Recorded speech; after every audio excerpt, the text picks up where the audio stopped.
کیا زندگی صرف انجوائمنٹ کے لیے ہے کہ ہم دنیا میں آئیں، اس دنیا کی زیب و زینت کو انجوائے کریں اور پھر مٹی میں جا کر مٹی ہو جائیں؟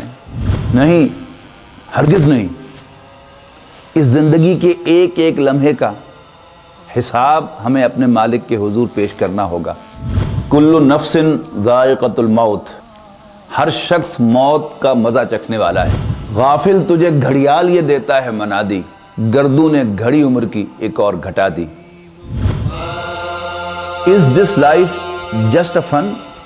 No، یہ زندگی کھیل تماشا نہیں۔ موت اس زندگی کی سب سے بڑی حقیقت ہے جس کا انکار نہ کوئی کر سکتا ہے اور نہ ہی کوئی سینسیبل آدمی کبھی اس کا انکار کرتا ہے۔ سابقوا الی مغفرۃ من ربکم وجنۃ عرضھا کعرض السماء والارض، لپکو، دوڑو، دوڑ لگاؤ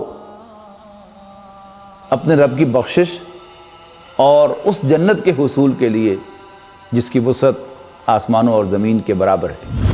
قد افلح من تزکا، کامیاب تو وہ ہوا، کام تو اس نے نکالا، نجات تو اس نے پائی جس نے اپنے آپ کو پاک اور صاف رکھا۔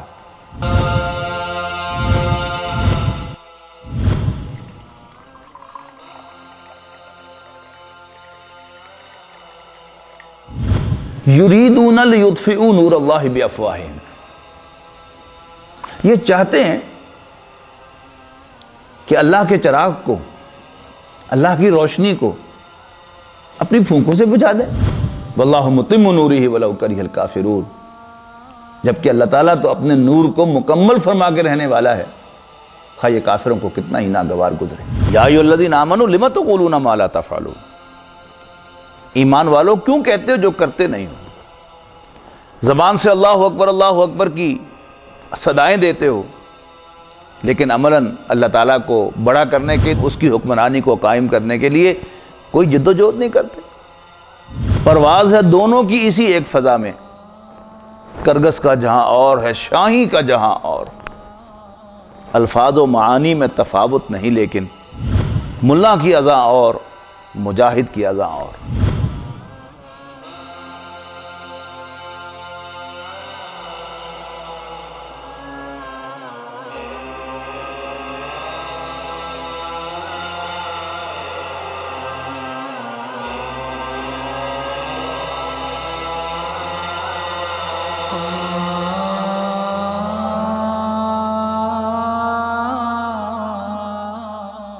اعوذ باللہ من الشیطان الرجیم، بسم اللہ الرحمن الرحیم۔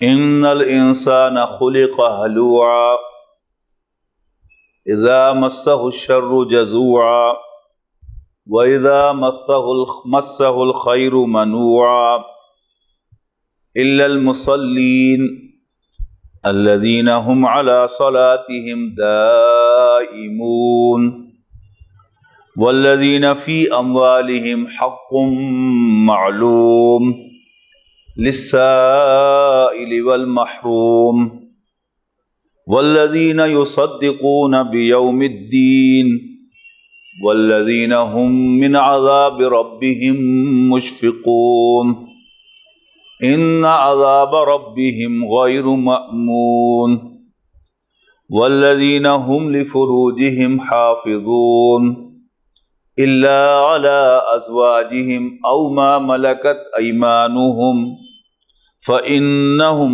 غیر ملومین فمن ابتغى وراء ذلك فاولئک هم العادون والذین هم لأماناتهم وعہدهم راعون والذین هم بشہاداتهم قائمون والذین هم علی صلاتهم یحافظون اولئک فی جنات مکرمون۔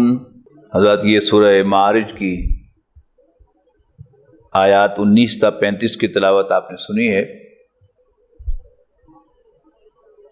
ہمارا آج کا سبق ہمارے پچھلے سبق کا ایک ریپلیکا ہے، وہی تمام مضامین جہاں کچھ جونگتوں اور کچھ الفاظ کے فرق کے ساتھ آئے ہیں، لیکن وہ الفاظ کا فرق، محاورے کا فرق اس پر اور زیادہ روشنی ڈال دیتا ہے۔ آپ کو یاد ہوگا کہ ہمارے پچھلے سبق میں سورہ مومنون کی ابتدائی 11 آیات کا مطالعہ ہوا تھا، اور اس میں سب سے پہلے ایمان والوں کے فلاح پانے کا ذکر تھا۔ کامیاب ہو گئے، کام نکال لیا انہوں نے اپنا۔ کون سے مومن؟ الذین هم فی صلاتہم خاشعون، وہ جو اپنی نمازوں میں عاجزی اختیار کرتے ہیں۔ والذین هم عن اللغو معرضون، اور وہ لغو باتوں سے دور رہتے ہیں، بیکار باتوں میں، بیکار کاموں میں دلچسپی نہیں لیتے۔ والذین هم للزکاۃ فاعلون، اور وہ اپنے تزکیہ نفس کے لیے، اپنے نفس کو پاک اور صاف کرنے کے لیے صدقات و خیرات کرتے رہتے ہیں، زکوٰۃ کا فعل کرتے رہتے ہیں۔ والذین هم لفروجہم حافظون، اور وہ اپنی شرمگاہوں کی حفاظت کرتے ہیں، یعنی ان کو کسی پر ایکسپوز نہیں ہونے دیتے۔ الا علی ازواجہم او ما ملکت ایمانہم، سوائے اپنی بیویوں اور ملک یمین کے۔ فإنہم غیر ملومین، بس ایسا کرنے پر ان پہ کوئی ملامت نہیں ہے۔ ہاں، فمن ابتغى وراء ذلک، جو اس سے آگے چاہے، فاولئک هم العادون، یہ زیادتی کرنے والے ہوں گے۔ والذین هم لاماناتہم وعہدہم راعون، اور وہ اپنی امانتوں اور اپنے عہدوں کا لحاظ رکھتے ہیں، ان کا پاس کرتے ہیں۔ والذین هم علی صلواتہم یحافظون، اور وہ اپنی نمازوں کی حفاظت کرتے ہیں۔ اولئک فی جنات اولئک هم الوارثون، یہی وارث ہوں گے۔ الذین یرثون الفردوس، جو گھنی چھاؤں والے باغات کے وارث ہوں گے۔ ہم فیہا خالدون، ان میں ہمیشہ رہیں گے۔ اب آپ ان آیات کا ترجمہ سنیے تو بالکل وہی مضمون ہے کہ جو تھوڑی سی وضاحت کے ساتھ اور تھوڑے سے فرق کے ساتھ یہاں بیان ہوا ہے۔ ارشاد ہوا، اعوذ باللہ من الشیطان الرجیم، ان الانسان خلق ہلوعا، یقیناً انسان تھوڑا دلا واقع ہوا ہے، کچے دل والا واقع ہوا ہے، اسٹرانگ نرز والا نہیں، کچا ہے۔ کیسے؟ اذا مسہ الشر جزوعا، کہ جب اس کو تکلیف پہنچتی ہے تو جزا فضا کرتا ہے، شور مچاتا ہے۔ واذا مسہ الخیر منوعا، لیکن جب راحت ملتی ہے، اللہ تعالیٰ اس کے لیے مالی آسانی پیدا کرتا ہے، تو منوعا، مال کو روک کے، اللہ تعالیٰ کی نعمتیں جو اللہ نے اس کو عطا کی ہیں انہیں اپنے تک روک کے رکھتا ہے، بخل سے کام لیتا ہے، آگے نہیں پہنچاتا۔ الا المصلین، سوائے نمازیوں کے۔ کون سے نمازی؟ الذین هم علی صلاتہم دائمون، وہ جو اپنی نمازوں میں ہمیشگی اختیار کرنے والے ہیں، دوام اختیار کرنے والے ہیں، کنسسٹنسی۔ والذین فی اموالہم حق معلوم، اور وہ کہ جن کے مالوں میں ایک متعین حق ہوتا ہے، للسائل والمحروم، مانگنے والوں کے لیے بھی اور نہ مانگنے والوں کے لیے بھی۔ والذین یصدقون بیوم الدین، اور وہ بدلے کے دن کی تصدیق کرتے ہیں۔ والذین هم من عذاب ربهم مشفقون، اور وہ اپنے رب کے عذاب سے ڈرتے رہتے ہیں۔ ان عذاب ربهم غیر مامون، یقیناً ان کے رب کا عذاب بے خوف کرنے والا، نچنت کرنے والا نہیں ہے۔ والذین هم لفروجہم حافظون، اور وہ اپنی شرمگاہوں کی حفاظت کرتے ہیں۔ الا علی ازواجہم او ما ملکت ایمانہم، ہاں فَإِنَّهُمْ غَيْرُ مَلُومِينَ، ہاں ان کی بیویوں اور لونڈیوں کے بارے میں جن کے وہ مالک ہیں انہیں کوئی ملامت نہیں ہے۔ فَمَنِ ابْتَغَىٰ وَرَاءَ ذَٰلِكَ، اب جو کوئی اس کے علاوہ راہ ڈھونڈے گا فَأُولَٰئِكَ هُمُ الْعَادُونَ، تو یہی زیادتی کرنے والے ہوں گے۔ وَالَّذِينَ هُمْ لِأَمَانَاتِهِمْ وَعَهْدِهِمْ رَاعُونَ، اور وہ اپنی امانتوں اور اپنے وعدوں کا پاس کرنے والے ہیں۔ وَالَّذِينَ هُمْ بِشَهَادَاتِهِمْ قَائِمُونَ، اور وہ اپنی گواہیوں پر قائم رہنے والے ہیں۔ وَالَّذِينَ هُمْ عَلَىٰ صَلَاتِهِمْ يُحَافِظُونَ، وہ اپنی نماز کی حفاظت کرنے والے ہیں۔ أُولَٰئِكَ فِي جَنَّاتٍ مُّكْرَمُونَ، یہ لوگ جنتوں میں ہوں گے پورے عزت و اکرام کے ساتھ۔ اب یہاں نوٹ کیجئے کہ دونوں مقامات میں بہت سی آیات تو آپ کو یعنی ساؤنڈ ہوئی کہ وہی ہیں، ترجمہ بھی وہی ہے۔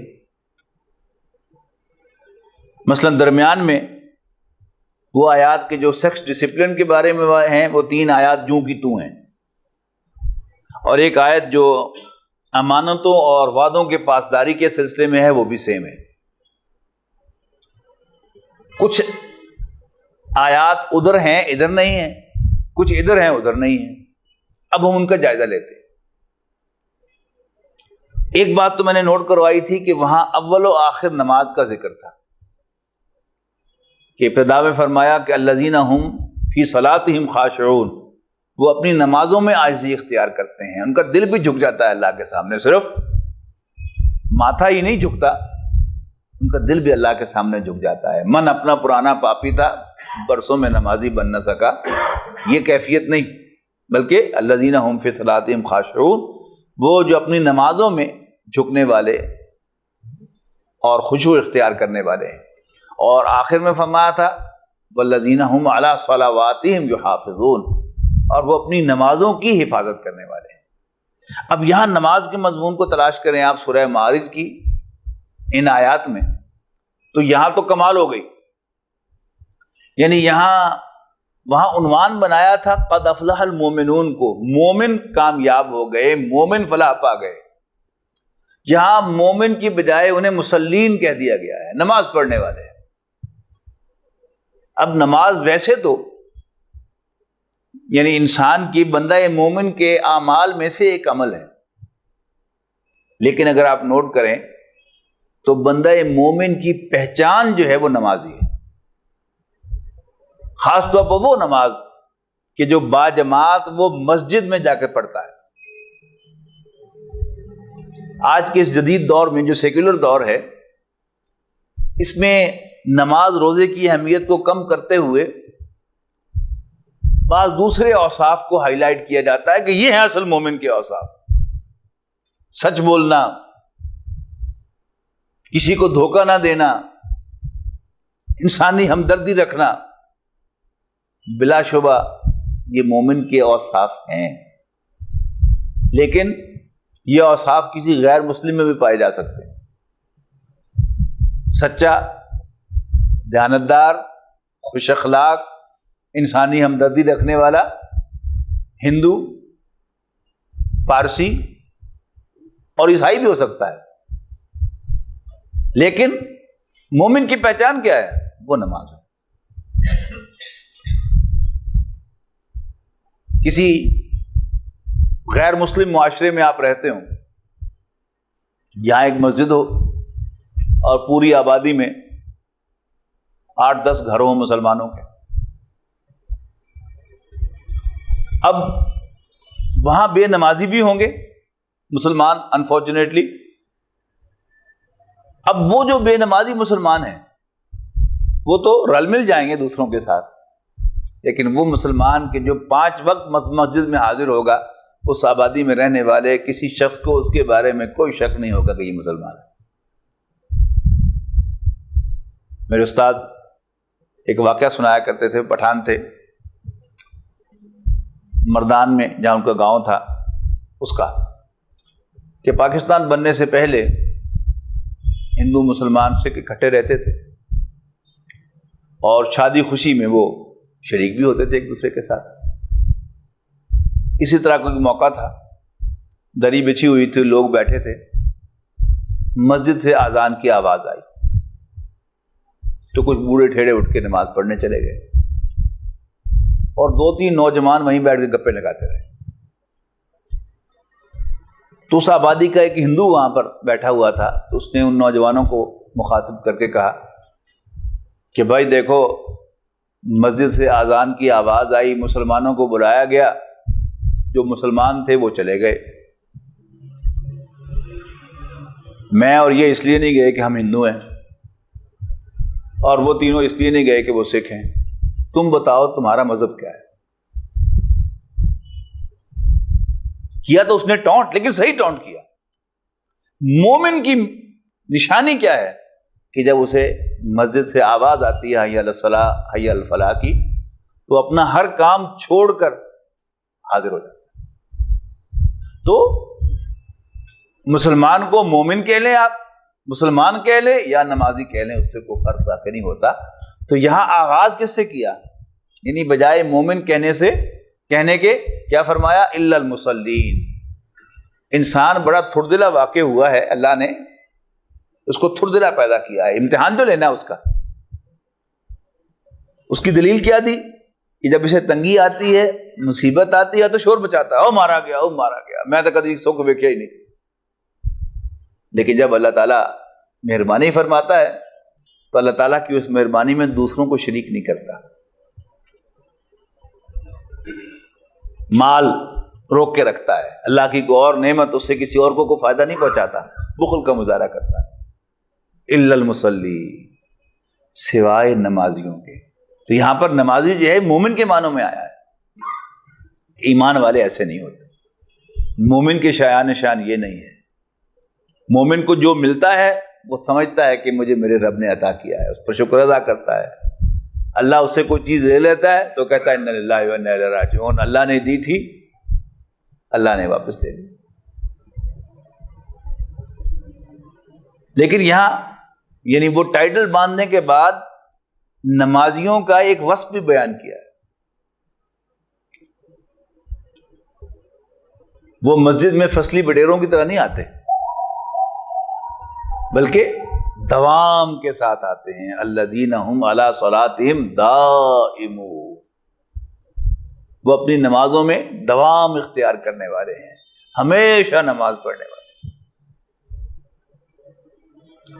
بندہ مومن کی زندگی کا مرکز و محور جو ہے وہ نماز ہے۔ وہ کوئی اپوائنٹمنٹ نہیں دیتا نماز کا تصور کیے بغیر، وہ کہیں سفر نہیں کرتا نماز کا تصور کیے بغیر، کہیں آتا نہیں کہیں جاتا نہیں نماز کو پلان کیے بغیر۔ کہیں جانا ہے تو پہلے سوچے گا کہ نماز پڑھ کے چلوں یا راستے میں پڑھوں یا وہاں جا کے پڑھوں۔ کسی کو اپائنٹمنٹ دیتا ہے، وہی جن کا میں ذکر کر رہا تھا، سیکولر مائنڈڈ لوگ، وہ کہتے ہیں بس میں وعدہ کر بیٹھا تھا، میں نے وقت پر پہنچنا تھا۔ وعدہ خلافی تو نہیں نہ ہو سکتی، یہ تو بڑی اسلام میں تو الاؤڈ ہی نہیں ہے۔ سوال یہ ہے کہ آپ نے وعدہ کیا کیوں تھا؟ ایک ہے ایمرجنسی، کوئی ڈاکٹر ہے وہ دلیل دیتا ہے سیکولر مائنڈڈ ڈاکٹر کہ جی بس آپریشن جو ہے اس کو چھوڑ کے درمیان میں نماز تو نہیں پڑھی جا سکتی۔ سوال یہ ہے کہ آپ نے آپریشن شروع کیوں کیا تھا؟ یعنی ایمرجنسی اور چیز ہے، تو کسی کی وقت بھی کسی کے ساتھ بھی ہو سکتی ہے، لیکن جان بوجھ کر آپریشن شروع کرنا نماز کے وقت اور پھر کہنا کہ جی میں انسانی جان کو خطرے میں ڈال کے نہیں جا سکتا تھا، یہ کیا ہے؟ یہ مومنوں کا شعار نہیں ہے۔ تو الذین هم علی صلاتہم دائمون، وہ نمازی کے جو اپنی نمازوں میں دوام اختیار کرتے ہیں، ہمیشہ نماز پڑھتے ہیں، بلا ناغہ پڑھتے ہیں، ریگولر پڑھتے ہیں، وقت پر پڑھتے ہیں، دوام۔ والذین فی اموالہم حق معلوم، اور ان کے مالوں میں ایک متعین حق ہوتا ہے، للسائل والمحروم، مانگنے والے کے لیے بھی اور نہ مانگنے والے تنگ دست کے لیے بھی، محروم، ہیو ناٹ۔ اب اس کے مقابلے کی آیت جو ادھر ہے وہ کیا تھی؟ والذین هم للزکاۃ فاعلون، وہ اپنے تزکیہ نفس کے لیے زکوٰۃ کا فعل یعنی صدقات و خیرات کرتے رہتے ہیں۔ یہاں اس کو اور زیادہ واضح کر دیا کہ وہ ذہن میں رکھتے ہیں، متعین کرتے ہیں کہ کم سے کم اتنا تو دینا ہی ہے ہم نے۔ بہت سے لوگوں کے بارے میں آپ نے سنا اللہ تعالیٰ ان کے مال میں برکت دیتا ہے، وہ سیدھا سیدھا اپنی آمدنی کا ایک حصہ متعین کر دیتے ہیں کہ یہ تو میں نے گھر میں لانا ہی نہیں، یہ تو غرباء و مساکین کے لیے، تو یہ میرا نہیں ہے، یہ اللہ نے میرے مال میں میرا امتحان لینے کے لیے رکھا ہے کہ میں ان کا حق ان کو لوٹاتا ہوں کہ نہیں۔ پھر یہاں ایک اور بات جو بڑی خاص کہی ہے، وہ کیا ہے کہ ان کے مالوں میں ایک متعین حق ہوتا ہے مانگنے والے کے لیے بھی اور نہ مانگنے والے محروم کے لیے۔ یہ شاید آپ کو بات عجیب سی لگے گی۔ عام طور پر ہم کہتے ہیں کہ جی سائل اگر حقدار ہو تو اسے دینا چاہیے، اگر حقدار نہ ہو تو اسے نہیں دینا چاہیے۔ اس طرح بیگری، گداگری پروموٹ ہوتی ہے، کہتے ہیں نا امام۔ اب یہاں یہ کلام کس کا ہے؟ رب العالمین کا۔ رب العالمین کیا فیصلہ دے رہا ہے کہ ان کے مالوں میں حق ہوتا ہے سائل کا اور نہ مانگنے والے صاحب، نہ مانگنے والے محروم کا۔ یعنی ہم یہ کہتے ہیں کہ جو محروم ہو، واقعی تنگ دست ہو، اسے تو دینا چاہیے، لیکن جو مانگ رہا ہو، ویسے ہی مانگ رہا ہو، اس کو نہیں دینا چاہیے۔ تو حق اور ناحق کا فیصلہ کرنے کا اختیار مجھے اور آپ کو ہے یا رب العالمین کو؟ رب العالمین کو۔ اس کا فیصلہ کیا ہے؟ اور اللہ کے نبی صلی اللہ علیہ وسلم کا فیصلہ کیا ہے؟ آپ نے فرمایا کہ مانگنے والا سفید گھوڑے پر سوار ہو کر بھی تمہارے پاس آئے تب بھی اسے خالی نہ لوٹاؤ۔ اور سفید گھوڑے کا آج مطلب کیا ہے؟ اگر کوئی مرسیڈیز پر سوار ہو کر بھی آئے، سائل بن کے آئے، تو اس کا ہاتھ خالی نہ لوٹاؤ۔ اور آپ ہمارے جو بزرگ ہیں ان کے اگر آپ واقعات پڑھیں تو واقعی وہ اس پر عمل کرتے ہوئے نظر آتے ہیں۔ وہی استاد جن کا میں نے ذکر کیا وہ سنایا کرتے تھے ایک واقعہ کہ ایک شخص کسی بزرگ کے پاس آیا، اپنے شاگردوں کے ساتھ بیٹھے ہوئے تھے، تو اس نے کہا جی میں بھوکا ہوں، مجھے کچھ کھانے کے لیے دیں۔ تو بھلے وقت میں انہوں نے اس کو 5-10 روپے دے دیے۔ تو جب وہ چلا گیا تو ان کے شاگردوں نے کہا کہ حضرت یہ آپ نے کیا کیا؟ یہ تو مشٹنڈا پروفیشنل ہے، یہ تو جا کر مرغ پلاؤ کھاتا ہے گھنٹہ گھر جا کے۔ انہوں نے کہا اچھا بلاؤ اس کو۔ تو شاگرد جا کے اس کو پکڑ کے لے آئے واپس حضرت کے پاس۔ ان کا خیال تھا کہ شاید وہ پیسے اس سے واپس لے لیں گے، لیکن انہوں نے کہا کہ بھائی میں تو سمجھا تھا کہ تم میرے دیشے درویش آدمی ہو، لیکن میرے شاگردوں نے، میرے دوستوں نے مجھے بتایا کہ تم تو مرغ پلاؤ کھاتے ہو، یہ لو، ان پیسوں سے مرغ پلاؤ نہیں آئے گا، یہ مرغ پلاؤ کے پیسے لے کے جاؤ۔ یعنی اللہ کا فرمان، اللہ کے رسول کا فرمان اور اللہ کے رسول کے پیروکاروں کا طرز عمل آپ دیکھیں گے تو واقعی اس کے مطابق ملے گا کہ وہ سمجھتے ہیں کہ اس کا مجھ پہ حق ہے۔ اور جب انسان اس حق کو تسلیم کرتا ہے تو پھر اللہ تعالیٰ بھی پہلے امتحان لیتا ہے، پھر اس کے بعد اللہ تعالیٰ رنگ بھی لگاتا ہے، کمپنسیٹ بھی کرتا ہے۔ وہ ظالم تو نہیں ہے، لیکن اصل بات کیا ہے کہ مانگنے والے کا حق تسلیم کیا جائے۔ اور یہ زیادہ دور کی بات نہیں ہے، میری عمر 60 سال ہے، میری زندگی میں مجھے یاد ہے کہ جب میں چھوٹا تھا تو کوئی سائل آتا تھا تو ہمارے والدین جو ہیں وہ اگر نہ دینا ہو تو کہتے بابا معاف کرو۔ معاف کرو کا کیا مطلب ہے؟ کہ تمہارا مجھ پر حق ہے، سوری کہ میں تمہیں دے نہیں سکتا، مجھے معاف کر دو۔ اب یہ محاورہ ہی بدل گیا، اب کیا کہتے ہیں؟ اللہ بھلا کرے۔ اس کا مطلب کیا ہے کہ ہم نے اللہ تعالیٰ کا وہ حق جو ہے وہ ڈینائی کر دیا، ہم اللہ تعالیٰ کا وہ حق جو ہے بتایا ہوا وہ تسلیم کرنے کو تیار نہیں ہے۔ ہمیں اپنے اس طرز عمل پر نظر ثانی کرنی چاہیے۔ اچھا، اب یہ اصل میں ہمیں اللہ تعالیٰ جو ہے وہ پریپیئر کر رہا ہے کس کام کے لیے؟ قیامت کے دن میں اور آپ، ہم سب کیا ہوں گے؟ سائل ہوں گے کہ نہیں؟ کس چیز کے سائل؟ مغفرت کے سائل۔ گناہ گار تو ہم ہیں ہی، جرم تو ہم نے کیے ہیں، نافرمانیاں تو ہم نے کی ہیں۔ اب قیامت کے دن ہم مغفرت کی درخواست کریں گے تو ہم جینوئن سائل ہوں گے، حقدار سائل ہوں گے، یا ناحق سائل ہوں گے؟ ناحق سائل ہوں گے۔ لیکن اللہ تعالیٰ جو ہے، ہم اس سے امید رکھیں گے کہ ہمارے، وہ جو اقبال نے کہا تھا نا کہ تو غنی از ہر دو عالم، من فقیر روز معاشر عذر ہائے من پذیر، کہ اللہ تو ہر چیز سے بے نیاز ہے اور میں فقیر ہوں، محتاج ہوں، مانگنے والا ہوں۔ قیامت کے دن تم مجھے منہ نہ لگانا، تجھے پتہ ہوگا کہ میں جھوٹا ہوں، لیکن میرے جھوٹے بہانے بھی قبول کر لینا اور مجھے مغفرت سے نواز دینا۔ تو جیسے آج اللہ تعالیٰ ہمارا امتحان لینے کے لیے ہمارے پاس سائل بھیجتا ہے، ہم سکروٹنی کرنے لگتے ہیں کہ یہ حقدار ہے کہ ناحق ہے، جبکہ اللہ تعالیٰ اس کو حقدار قرار دے رہا ہے۔ قیامت کے دن اللہ تعالیٰ نے بھی ایک سکروٹنائز کیا تو پھر ہماری خیر نہیں ہے۔ تو والذین فی اموالہم حق معلوم للسائل والمحروم۔ رہی یہ بات کہ اس سے گداگری پروموٹ ہوتی ہے تو وہ حکومت کا کام ہے، وہ ہمارا کام نہیں ہے۔ حضرت عمر رضی اللہ تعالیٰ عنہ نے یعنی اس کو اپنے لیے چیلنج سمجھا، لیکن راتوں کو گھوم گھوم کر بھی انہوں نے پوچھا کہ بھوکا تو نہیں سویا ہوا۔ وہ کسی کو روکیں گداگری سے اور پھر اس کو پرووائڈ کریں بیت المال سے، پھر تو بات اور ہے، لیکن نہ دینے کے لیے بہانے بنانا اور اللہ تعالیٰ کا یہ واضح حق اس کو ڈینائی کرنا، یہ اللہ تعالیٰ کے غضب کو للکارنے والی بات ہے۔ اس سے اعتراض کرنا چاہیے، نہیں دینا چاہتے معافی مانگ لیں،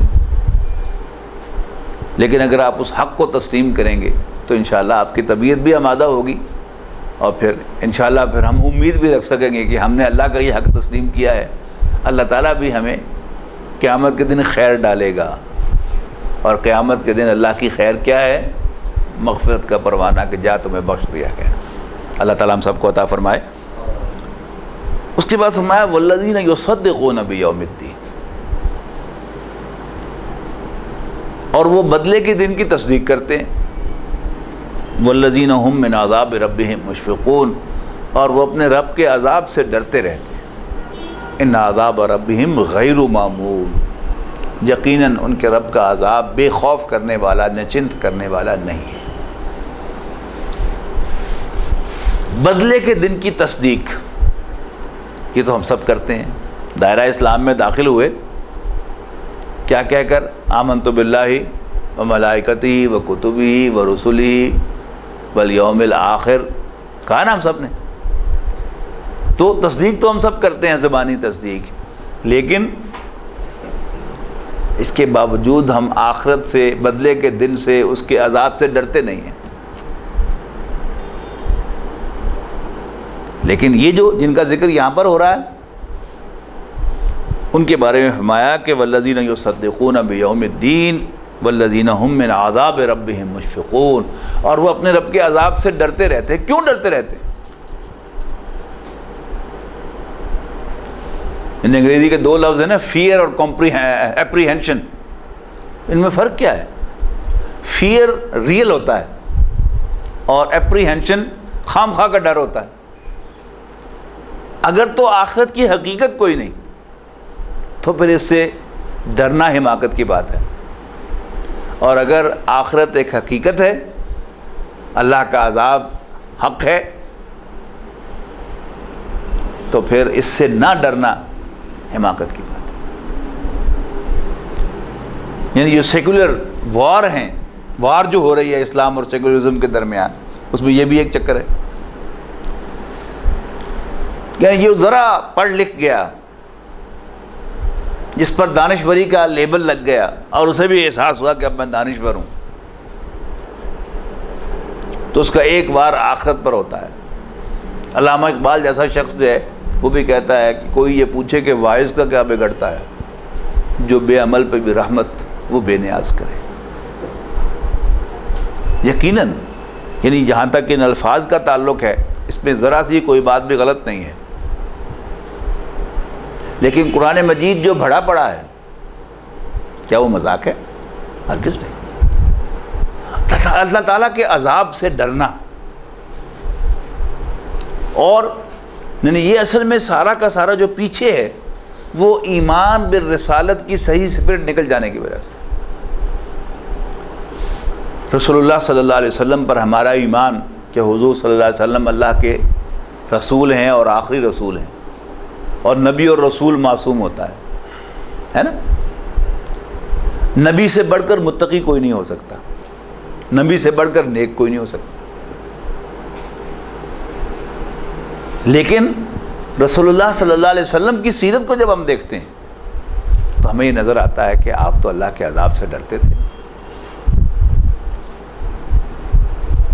آپ گرہن کی نماز پڑھا رہے تھے تو نماز کے دوران آپ تیزی سے آگے بڑھے اور کچھ دیر کے بعد تیزی سے پیچھے ہٹے۔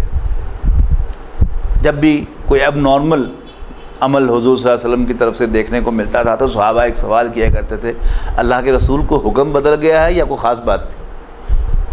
تو صحابہ نے پوچھا، اللہ کے رسول حکم بدل گیا ہے نماز کا یا کوئی خاص بات تھی؟ آپ نے فرمایا کہ نماز کے دوران میرے سامنے سے جنت کا پردہ اٹھایا گیا اور میرے سامنے انگور کا ایک گچھا آیا تو میں غیر ارادی طور پر اس کی طرف بڑھا۔ کچھ دیر کے بعد جہنم کا پردہ اٹھایا گیا اور آگ کی ایک لپٹ میری طرف آئی اور میں تیزی سے پیچھے ہٹا۔ اللہ کے رسول صلی اللہ علیہ وسلم جن سے بڑھ کر نیک متقی اللہ کی محبت کرنے والے اور کوئی نہیں ہو سکتے، وہ تو اللہ کے عذاب سے ڈرتے تھے، جہنم سے پناہ مانگنے والے اور جنت کی طلب کرنے والے تھے۔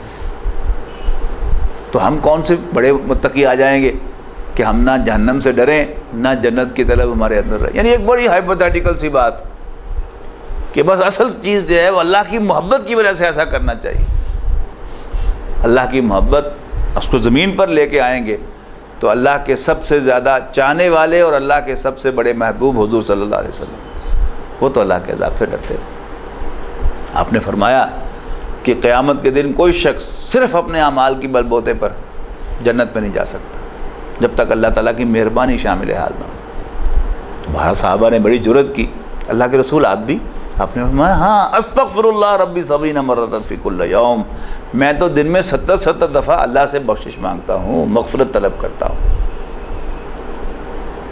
آپ کی رات کی نماز دیکھیں، اللہم انت الحق ووعدک الحق ولقاؤک حق والنار حق والجنت حق، اے اللہ تو حق ہے، تو سچا ہے،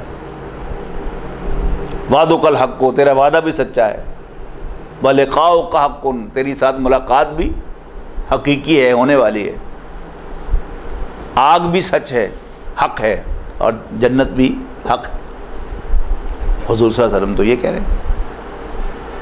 تو جہنم سے ڈرنا، اللہ کے عذاب سے ڈرنا، یہ مطلوب ہے، مومن کی نشانیوں میں سے ہے، اللہ کے رسول صلی اللہ علیہ وسلم کی، صحابہ کرام کی سنت ہے۔ تو والذین یصدقون بیوم الدین، اور جو بدلے کے دن کی تصدیق کرتے ہیں، کیسی تصدیق کرتے ہیں؟ والذین ھم من عذاب ربہم مشفقون، اور اپنے رب کے عذاب سے ڈرتے رہتے ہیں۔ ان عذاب ربہم غیر مامون، یقیناً ان کے رب کا عذاب بے خوف کرنے والا نہیں ہے۔ اس کا مطلب کہ ایک ریئل ڈینجر ہو تو اس سے ڈرنا عقل مندی کی بات ہے، اور ریئل ڈینجر نہ ہو تو اس سے نہ ڈرنا بے وقوفی کی بات ہے۔ ریئل ڈینجر نہ ہو تو اس سے ڈرنا جو ہے وہ بے وقوفی کی بات ہے۔ آپ کسی جگہ بیٹھے ہیں اور ویسے ہی کوئی کہہ دے کہ یہ چھت گرنے والی ہے، تو جو تھوڑی دیر آدمی ہے وہ شاید وہاں سے بھاگ جائے، لیکن سمجھدار آدمی کہے گا کہ بھائی یہ ٹھیک ٹھاک چھت ہے، کہ اس پر کسی انجینئر نے یہ کامنٹ دیا ہے کہ یہ چھت جو ہے یہ کمزور ہے لہذا اس کو استعمال نہ کیا جائے۔ لیکن اگر کوئی انجینئر سرٹیفکیٹ دے دے کسی عمارت کے بارے میں، کسی چھت کے بارے میں کہ یہ کمزور ہے، اسے استعمال نہ کیا جائے، اب اس سرٹیفکیٹ کے باوجود بھی اس چھت کے نیچے بیٹھنا، یہ حماقت کی بات ہے۔ تو کیا آخرت حقیقی ہے، آنے والی ہے؟ جہنم حقیقی ہے؟ اللہ تعالیٰ جزا دینے والا ہے؟ اگر تو یہ بات حق ہے تو پھر آخرت کے عذاب سے ڈرنا جو ہے یہ عقل مندی کی بات ہے۔ تو ان لوگوں کے بارے میں فرمایا والذین هم من عذاب ربهم مشفقون ان عذاب ربهم غیر مامون۔ اچھا، پھر آئیے واپس سورہ مومنون کی ابتدائی 11 آیات کی طرف۔ وہاں یہ آیت نہیں ہے، تینوں آیات نہیں ہیں، اس کی جگہ وہاں پر کیا ہے ڈھونڈیں گے تو ایک عجیب بات سمجھ میں آئے گی کہ وہاں ایک آیت ہے جو یہاں نہیں ہے۔ وہ کیا تھی؟ والذین هم عن اللغو معرضون، کہ وہ لغو باتوں سے، لغو کاموں سے دور رہتے ہیں۔ اگر انسان کو آخرت یاد رہے تو انسان کبھی لغو باتوں میں وقت ضائع نہیں کرے، اور جوں جوں آخرت جو ہے وہ ہماری نظروں سے، ہمارے ذہنوں سے اوجھل ہوتی چلی جا رہی ہے، تو آپ تجزیہ کیجئے کہ ہم دن بھر کتنا وقت کر دیتے ہیں، اور وقت ضائع کرنے کے نئے نئے طریقے آ رہے ہیں۔ یعنی ایک زمانہ تھا کہ وہ تاش کھیلنا اور شطرنج کھیلنا وہ اس معاملے میں بہت زیادہ بدنام تھا کہ لوگ گھنٹوں دنوں بلکہ تاش اور شطرنج کھیلتے رہتے تھے۔ بس چائے چل رہی ہے، پان چل رہا ہے، سگریٹ چل رہی ہے، اور صبح سے لے کر شام تک تاش کھیلی جا رہی ہے۔ اسی کو بیکار کام کہا جاتا تھا، شطرنج کھیلی جا رہی ہے۔ اس کے بعد کیا آیا؟ کرکٹ میچز، صبح سے لے کر شام تک منہ اٹھا کے بیٹھے ہوئے میچ دیکھ رہے ہیں۔ اور اب وقت برباد کرنے کے کتنے طریقے آ گئے، کیبل، انٹرنیٹ۔ اچھے لوگ، اچھے دیندار لوگ ایسے منہ اٹھا کے جو ہے گھنٹوں بیٹھے رہتے ہیں ٹی وی کے سامنے جیسے کوئی بڑا اہم کام کر رہے ہیں، اور وہ بیکار تجزیے وہ سن رہے ہیں، بکواس سن رہے ہیں ان اینکروں کی،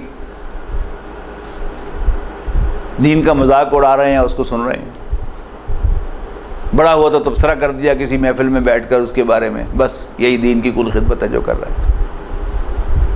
اور انٹرنیٹ یقیناً اس پہ فائدے بھی ہیں، مفید ہو، کوئی فائدہ حاصل کرنا ہو متعین تو اس سے حاصل کیا جا سکتا ہے، لیکن اس کی بلا وجہ براؤزنگ ادھر سے ادھر سے، یہ انٹرنیٹ کی سائٹ کھول، وہ کھول، بلا وجہ، یہ کیا ہے؟ یہ وقت کا ضیاع ہے۔ جسے یہ معلوم ہو کہ یہ گھڑی محشر کی ہے تو عرصہ محشر میں ہے، پیش کر غافل کوئی عمل، اگر پیش کر غافل عمل کوئی اگر دفتر میں ہے تو وقت ضائع نہیں کرے گا۔ آپ نے جتنی بھی تعلیم حاصل کی ہے، تھوڑی کی ہے یا زیادہ کی ہے، آپ کمرہ امتحان میں بیٹھے ہیں، کبھی کمرہ امتحان میں بھی کسی نے وقت ضائع کیا؟ ایک ایک لمحہ، ایک ایک منٹ انسان قیمتی سمجھتا ہے، اور جوں سپرنٹینڈنٹ آواز لگاتا ہے half the time is over تو انسان کا دل دھک دھک کرنے لگتا ہے، اور پھر جب یہ آواز آتی ہے ٹائم از اوور تو کئیوں کے ہوش اڑ جاتے ہیں۔ ایسے ہی حضرت جبرائیل علیہ السلام جب تشریف لائیں گے وارنٹ لے کر ہمارے، the time will be over، یہی وقت ہے۔ یہیں پر اگر آخرت یاد رہے انسان کو کہ میں کمرہ امتحان میں ہوں اور اس کا ایک ایک لمحہ میرے لیے قیمتی ہے، میں نے اسے اویل کرنا ہے، تو کبھی انسان لغو باتوں میں، لغو کاموں میں اپنا ٹائم برباد نہیں کرے گا۔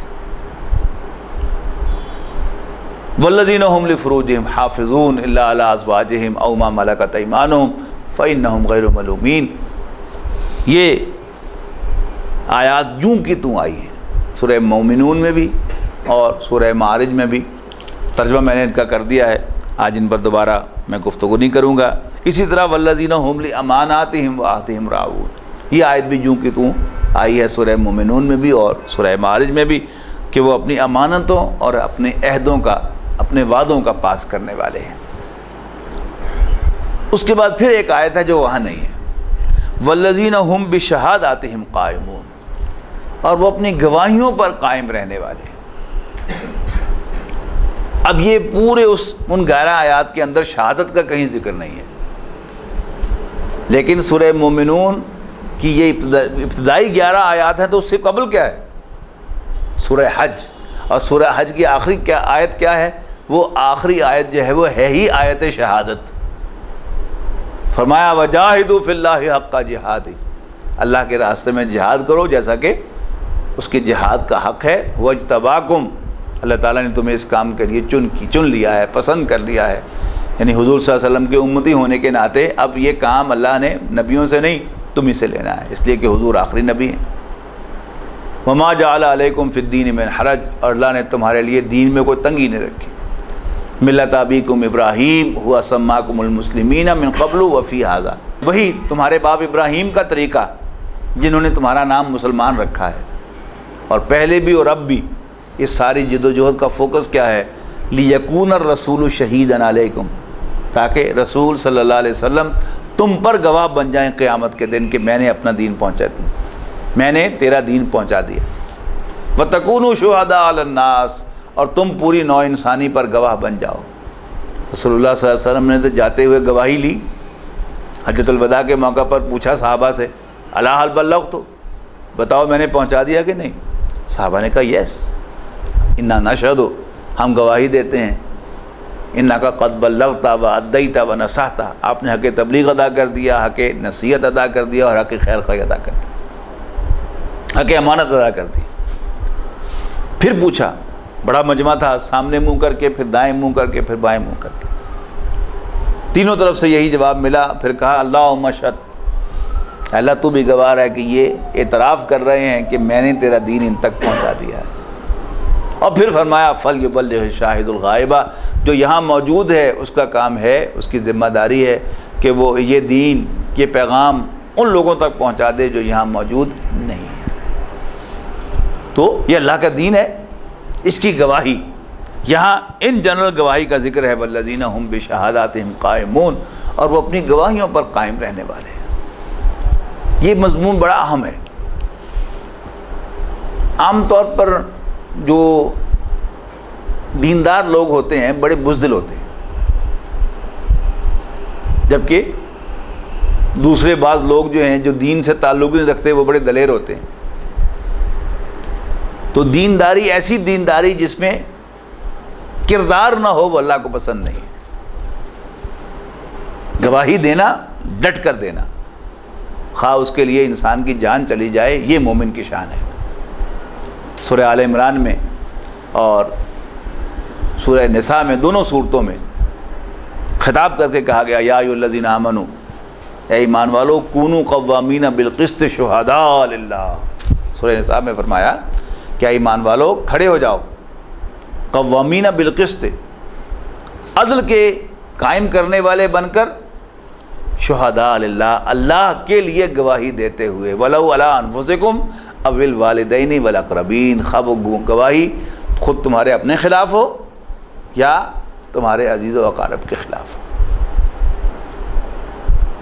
ایک مفسر قرآن گزرے ہیں حمید الدین فراہی رحمۃ اللہ علیہ، ان کے بارے میں آتا ہے کہ ان کے والد اور ان کے چچا کا کچھ جھگڑا تھا۔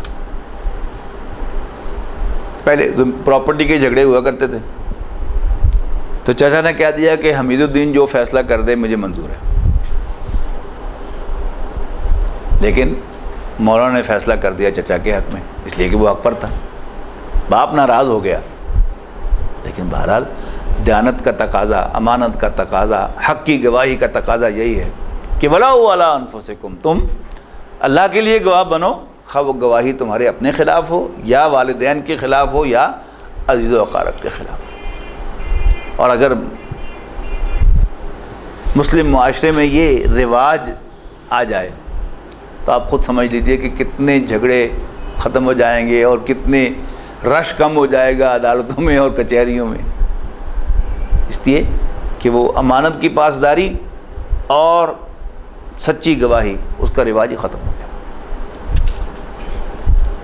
والذین هم علی صلاتہم یحافظون، اور وہ اپنی نماز کی حفاظت کرنے والے ہیں۔ سورہ مومنون میں فرمایا تھا اپنی نمازوں کی حفاظت کرنے والے، یعنی کوئی نماز فوت نہ ہونے پائے۔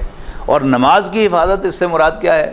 نماز کا کوئی رکن فوت نہ ہونے جائے، سجدہ پراپرلی، رکوع پراپرلی، قومہ پراپرلی، جلسہ پراپرلی، ٹھونگے مارنے والی نماز نہیں، ہر رکن کا حق ادا کرنا، یہ نماز کی حفاظت ہے۔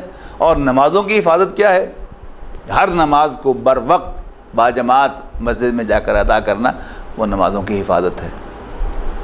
اور پھر کنکلوڈ کیا اولئک فی جنات مکرمون، یہ وہ لوگ ہیں کہ جو جنتوں میں ہی ہوں گے عزت کے ساتھ، ان کا اکرام کیا جائے گا۔ یعنی کسی بھی محل میں بادشاہ بھی رہتا ہے اور اس کے غلام اور نوکر بھی رہتے ہیں، جنت میں یہ بھی ہوں گے جن کا ذکر یہاں ہو رہا ہے، اور وہاں پر خدمت گار بھی ہوں گے، تو ہیں تو وہ بھی جنت میں، وہ بھی جنت میں، لیکن یہ جن کا ذکر یہاں پر ہو رہا ہے ان کی عزت کی جائے گی، ان کا اکرام کیا جائے گا۔ اللہ تعالی ہمیں ان میں شامل فرمائے۔ بارک اللہ لی و لکم فی القرآن العظیم و نفعنی و ایاکم بالآیات و ذکر الحکیم۔